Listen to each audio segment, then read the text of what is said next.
let's begin. As I said before, I'm from Mexico City, and it's an honor being here today, having the opportunity to share some of my forensic work in Mexico. Thank you once again here for being here today. The presentation is called Age at Death Estimation from Kids in Adults because it is related with the results that we have recently published, which from my perspective are relevant as it was a study from a sample obtained from deceased persons coming from different cases they have intervened. One of the key aspects is that all of the sample, in this case canine teeth, comes from unidentified deceased people that were fully identified by scientific means, and the forensic interventions were performed by multidisciplinary teams of forensic specialists. Therefore, the sample in total is from forensic cases and not clinical cases. This is important to mention as we test an age estimation method in a complete forensic sample.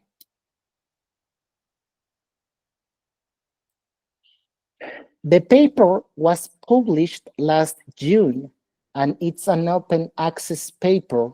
However, if you wish, you can reach me and I can gladly share it with along with other papers related with age estimation. But before we see our results in age estimation, we need to understand what is going on in all Mexican territory. So I will be sharing a little bit of information of missing and unidentified people in Mexico, along with some basic information related with age estimation.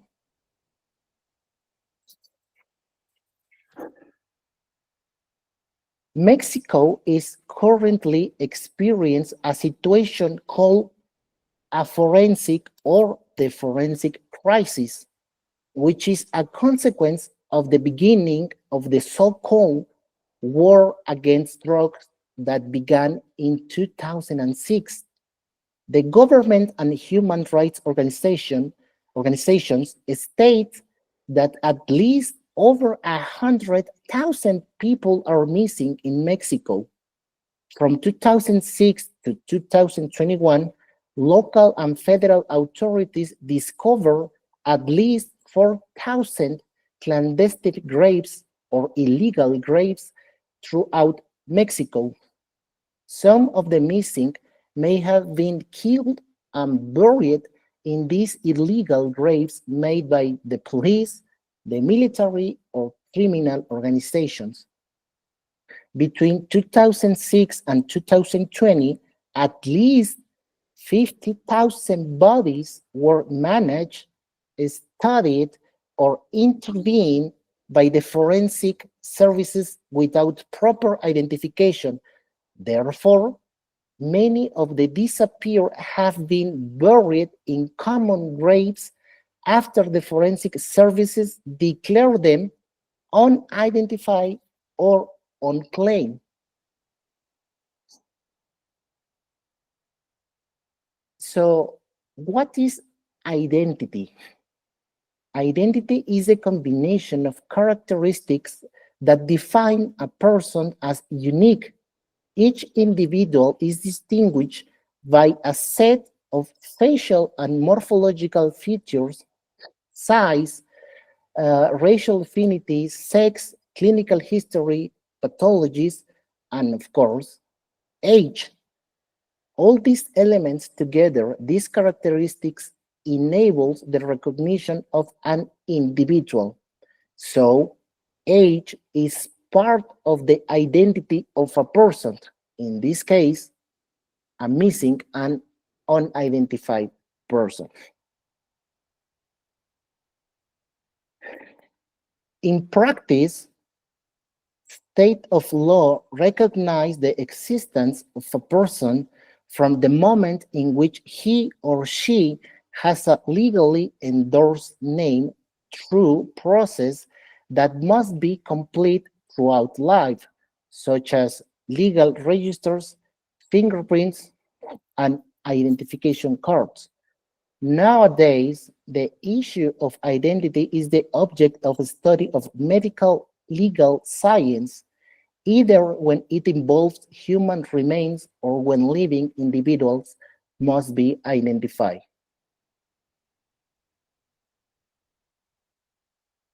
Mm, Individualization of people is essential in all legal, administrative, and economic relationships. In the case of deceased people, beyond the legal requirements to establish identity, there are also humanitarian, religious, and cultural reasons that compel people to honor their deceased relatives. The role of human identifications extends beyond merely providing closure to families. It consistently surpasses expectations and should never be dismissed as just another case.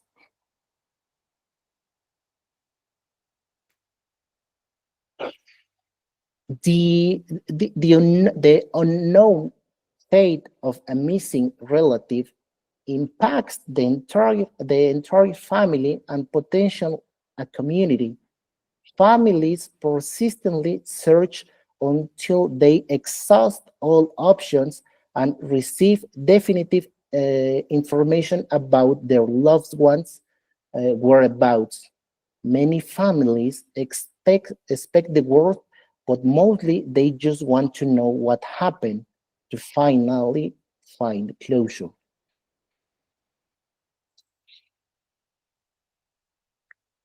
The search for missing people, particularly, particularly in migration and post-conflict scenarios, is complex and involves the recovery and identification of remains.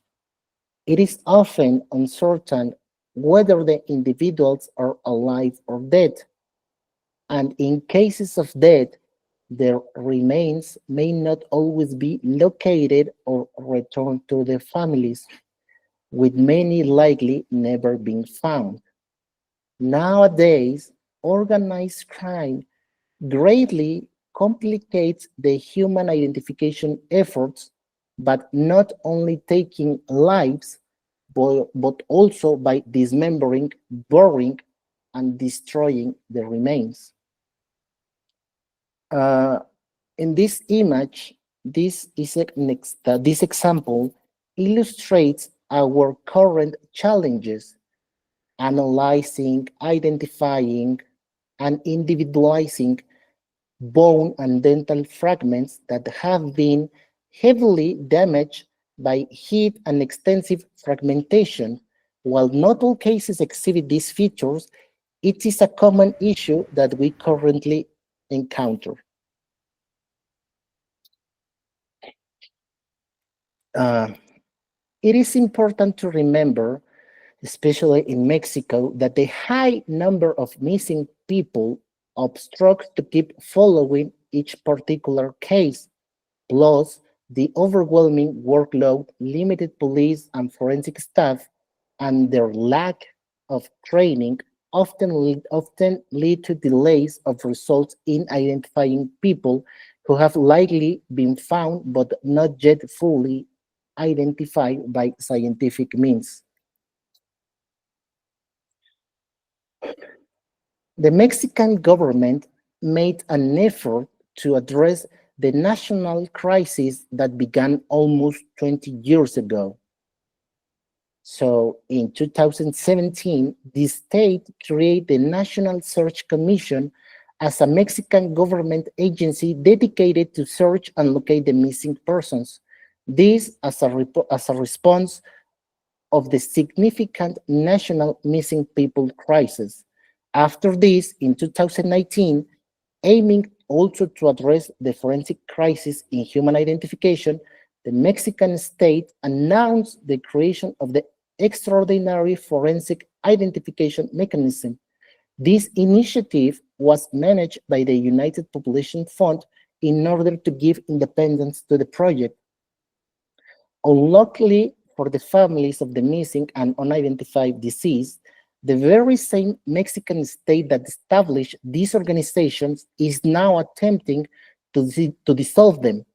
This move threatens to give back unresolved cases to the forensic agencies that were previously unable to solve. The state underestimated the complexity of the problem, believing it could be resolved quickly and with minimal personnel. In complex forensic cases, not following scientific standards in the implementation, analysis, and interpretation of techniques can lead to serious errors. This could include misidentification, unidentified bodies, incorrect association of commingled body parts, and remains being given to the grown families. This specific point might sound extreme, but believe me, in Mexico, it's not like a common practice, but it has occurred.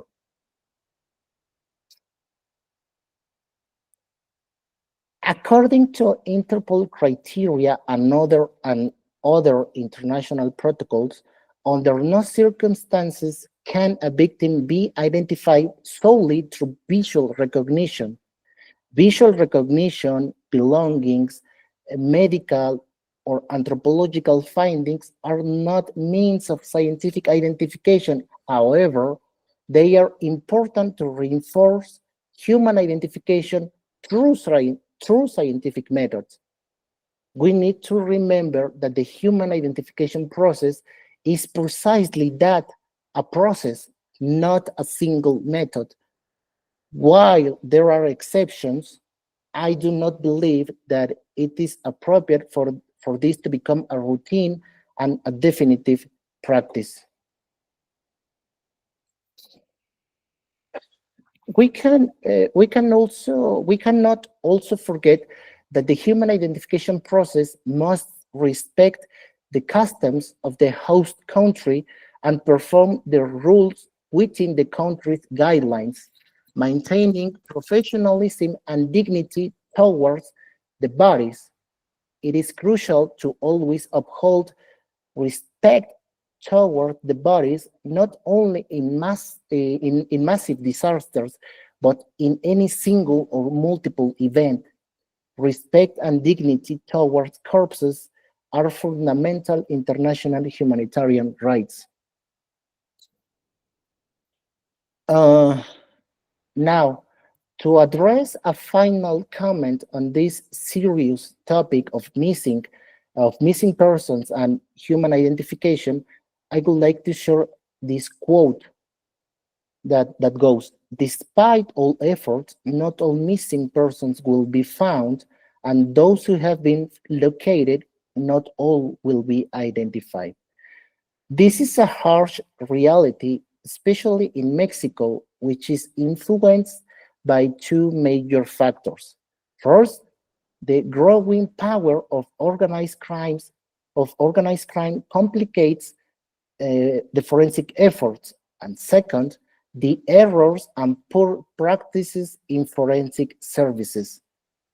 From my perspective and based on my experience in Mexico, the forensic crisis will continue until we have a government that understands the complexity of the problem, along with the committed to really solve the problem.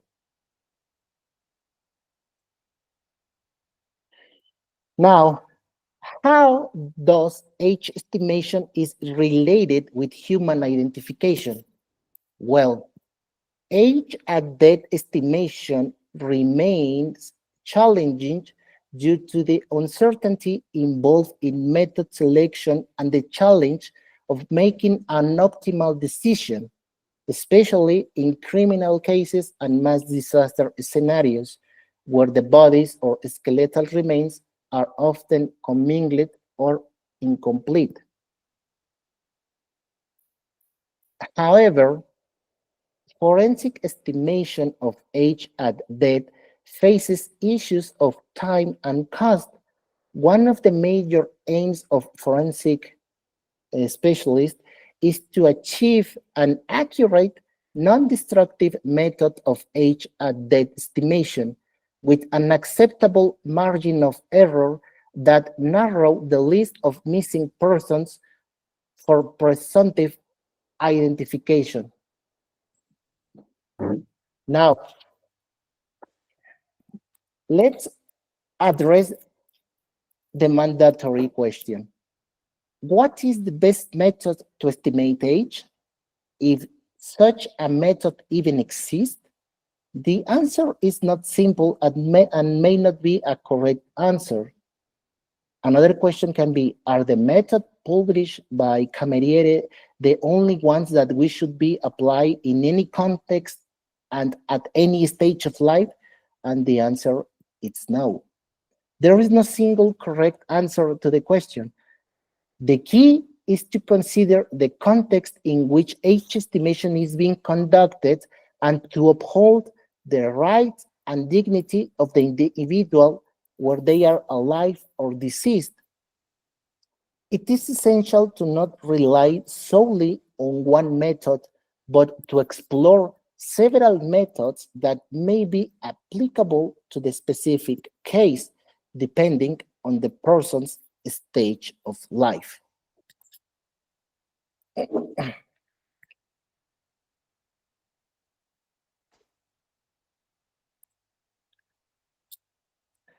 Now, um, the need for accurate techniques for age estimation has never been greater, primarily due to the current socio-political developments. First, there is an increasing number of unidentified bodies, and second, more cases require age estimation for living individuals without valid proof of date of birth. Currently, age estimation has become an issue that must be addressed jointly, scientifically, and humanely. Also, age estimation is increasing regarded as junk science. The misuse of techniques and poorly presented results create significant problems for our field. Additionally, old protocols established before advancements in scientific knowledge and technology have contributed to categorize age estimation as junk science. The improper application of scientific undermines its credibility and creates negative repercussions, emphasizing the need for rigorous scientific practice in age estimation and forensic ontology.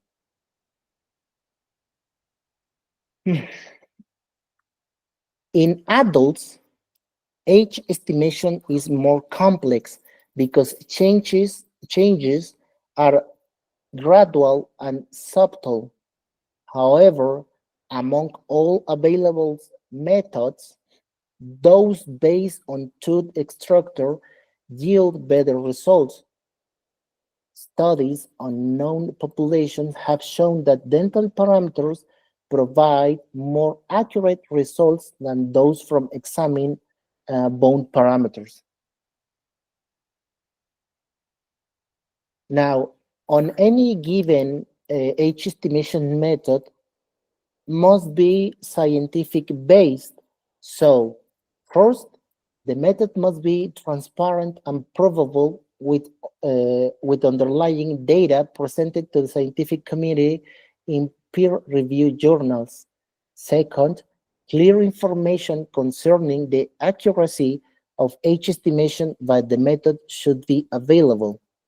Then, the method must be accurate enough to solve any underlying questions that any underlying question, and meet specific demands on the case at hand. Finally, in case of age estimation in living individuals, principles of medical ethics and legal regulations have to be considered. Also, in general, you need to be aware of malicious information or disinformation. So now let's get to business. We are going to enter into the results obtained from our study, but first we need to know who is Dr. Roberto Cameriere, the person who developed this age estimation method. Dr. Cameriere is an Italian researcher and head of the age estimation project, but why Cameriere methods are significant and how they shift perspective on age estimation? Well, Cameriere's methods are of particular interest because they are reliable, easy to learn, fast, and cost effective for age estimation. These methods are versatile, are applicable to child, subadults, and adults, and can be used on both living and deceased bodies. Dr. Cameriere is one of today's leading experts in age estimation. His work, much like other important authors, is expected to be influential for generations as one of the most brilliant in age estimation. The age estimation method proposed by Cameriere aims for standardization through the metric analysis of permanent teeth using precise statistical parameters to ensure highly reliable estimates.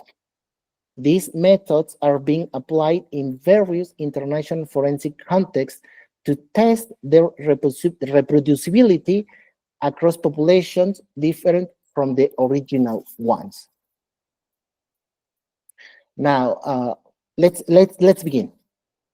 In 2004, Cameriere introduced a method to estimate chronological age based on the pulp and tooth area ratios in single-rooted teeth, particularly focusing on canine teeth. So this technique aimed to enhance the accuracy and reliability of age estimation. In this initial study, panoramic X-rays were analyzed and the right maxillary canine was chosen for measurements due to its consistent presence and suitability. The study also revealed that gender did not significantly impact the age estimation model. This first model explained 85% of the variation chronological age with a mean error of less than 4 years. Then, the next study from 2006, Cameriere used the same linear regression formula to estimate age in adults previously published in 2004 for living subjects.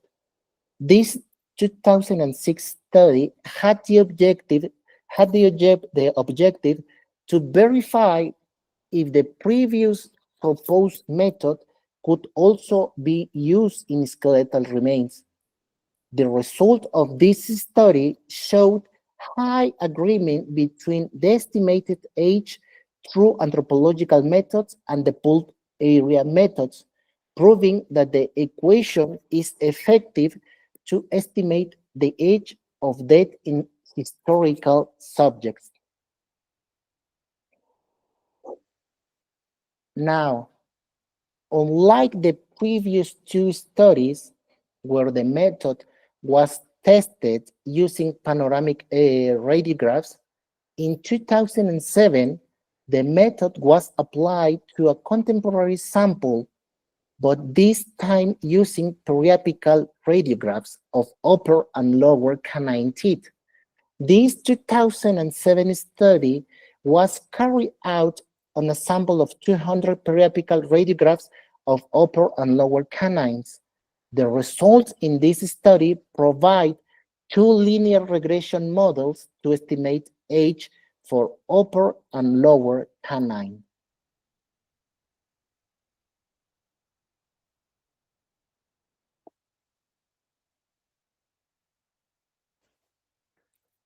As I mentioned at the beginning, one of the key aspects of our study and results is that all of the sample comes from unidentified deceased people in which we estimate age at death and gave the results as unknown people. Then, months later, we obtain the real age or chronological age when the person was fully identified by scientific means of human identification.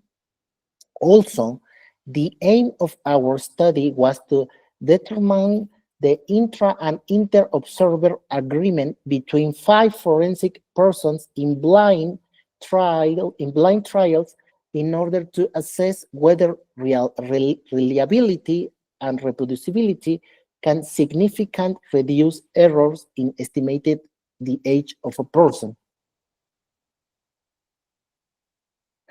But why are canines consistently chosen for examination? Well, in various studies, canines are preferred for several reasons. First, canines are typically present throughout all adult age stages. In my experience, there are the only anterior teeth that are found in every single case. Second, canines are less subject to wear or abrasion compared to other anterior teeth. And also because among single-rooted teeth, canines have the largest pulp chamber and long roots with distinct pulp margins. Due to these characteristics, canines are valuable for assessing age at death.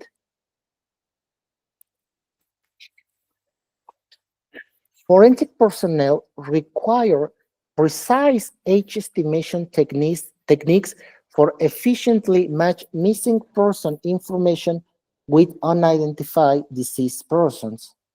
Our study aims to evaluate the agreement between five forensic uh, specialists in blind trials, focusing on the reliability and reproducibility of age estimation using the method proposed by Cameriere in adults. Our sample consisted of 96 periapical X-ray images from 18 deceased people recovered from illegal burials with Mexican origin, and 10 deceased migrants from Central America who had been killed in a car crash accident. All of the teeth collected were upper and lower, healthy, unaltered canines with fully formed roots. All subjects were aged between 19 and 49 years at death. From our 28 analyzed cases, 85% had all four permanent canine teeth. This means that in the majority of cases, the deceased individual possess all four canines, which are essential for making age estimation. Therefore, we can confirm that nearly all the deceased had their canines intact. Uh, each canine tooth was carefully extracted without damage, and digital periapical X-rays were taken with the teeth positioned vertical and exposed using the parallelic technique. Cases with open third molar apices, canine with prosthetic restoration, endodontic treatment, significant wear or cavities were excluded from the study. The images were saved in high resolution format, and dental age assessment for each tooth was performed using the pulp and tooth area ratio method published by Cameriere in 2007. To obtain the tooth and pulp outlines and radios, the image processing software was used.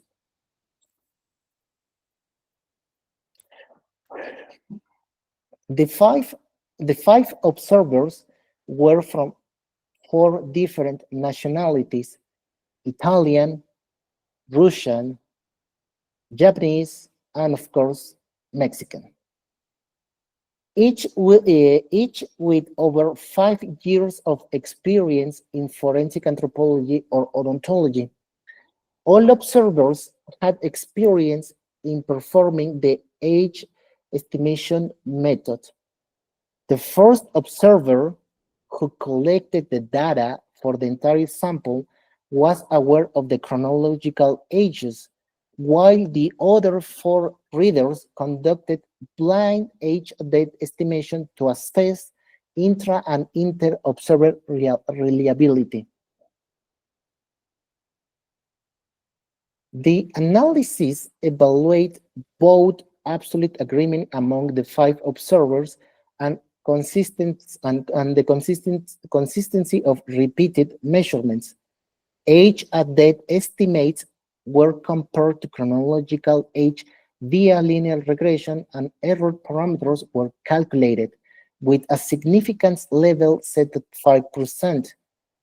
Four readers showed excellent concordance within their own repeated measurements and between different examiners, with one exception whose consistency was rated as good.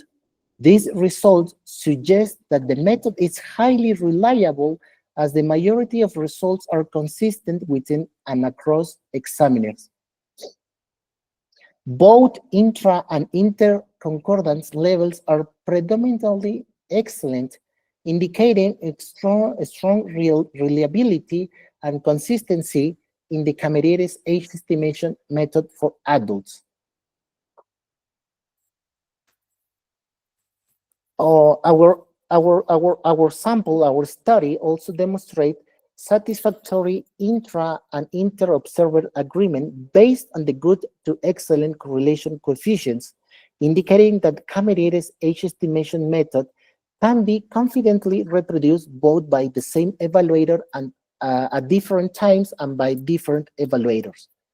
When comparing the accuracy of age estimation, upper right canine provide a better result, a better determination coefficient than the lower right canine. This means that upper canines were more accurate in estimating age compared to the lower canines. Overall, the findings validate the method's reproducibility and accuracy, especially with upper canines.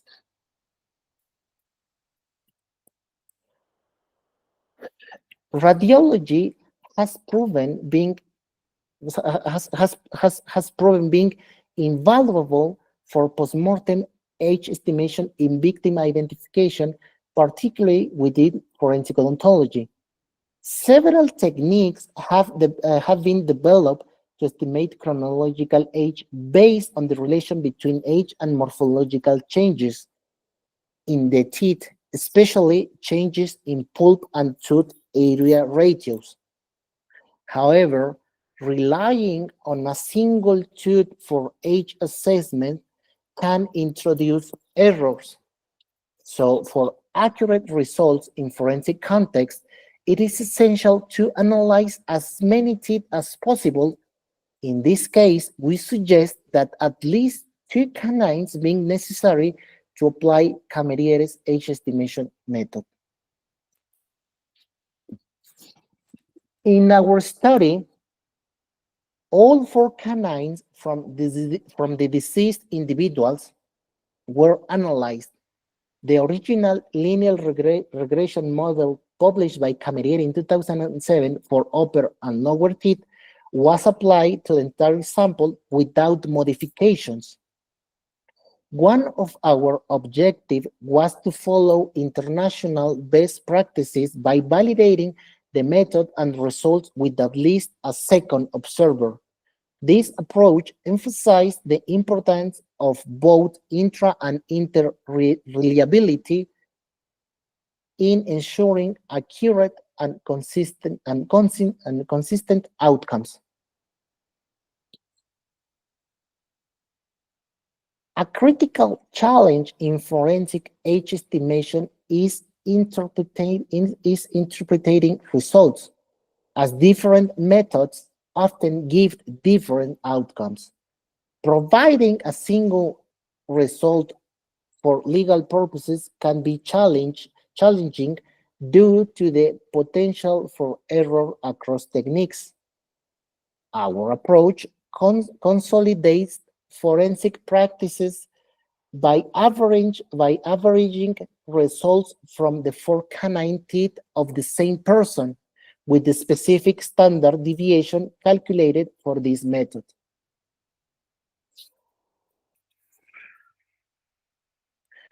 Uh, we also found some limitations, which are compared with third molars, canines are more susceptible to external factors such as dental wear, trauma, and frequent chewing on one side. Another limitation is that the forensic odontologist must be highly skilled to accurately mark precise points of pulp and tooth outlines for calculate the areas. To ensure reliable age estimation, at least two canines should be evaluated. For optimal results, dental X-ray should be taken with the tooth outside the dental socket using digital sensor and enhanced with image processing tools to improve visibility.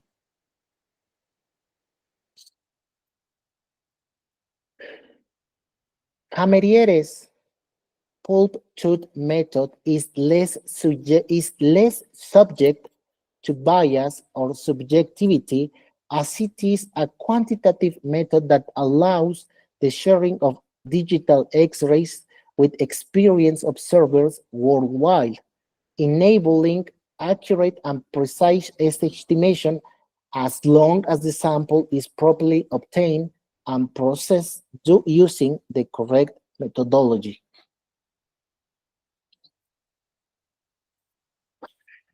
Best practices in human identification, including age assessment, dictate that the final decision on any dental identification or age estimation should be made by a team of at least two dentists. Our results indicate that the method on the study can be confidently reproduced by the same reader as well as different evaluators in different times, ensuring reliable outcomes. Currently, Mexico lacks of validated dental age estimation method for contemporary forensic cases.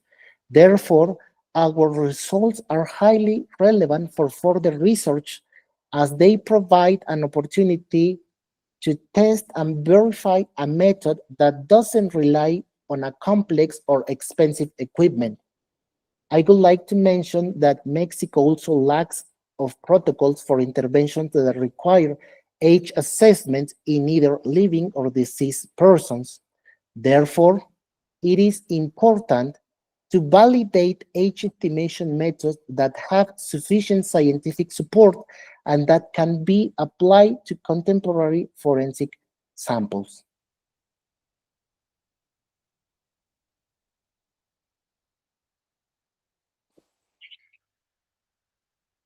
And thus, we conclude one of the age estimation method published by Dr. Roberto Cameriere. This method has been extensively applied and studied across different populations to ensure the reproducibility and the reliability.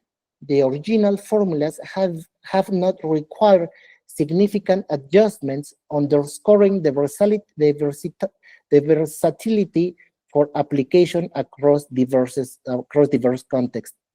Personally, I have found Cameriere's age estimation methods to yield the most reliable results, and I advocate for the adoption of these methods, which should be standard practice given their proven precision and non-destructive nature.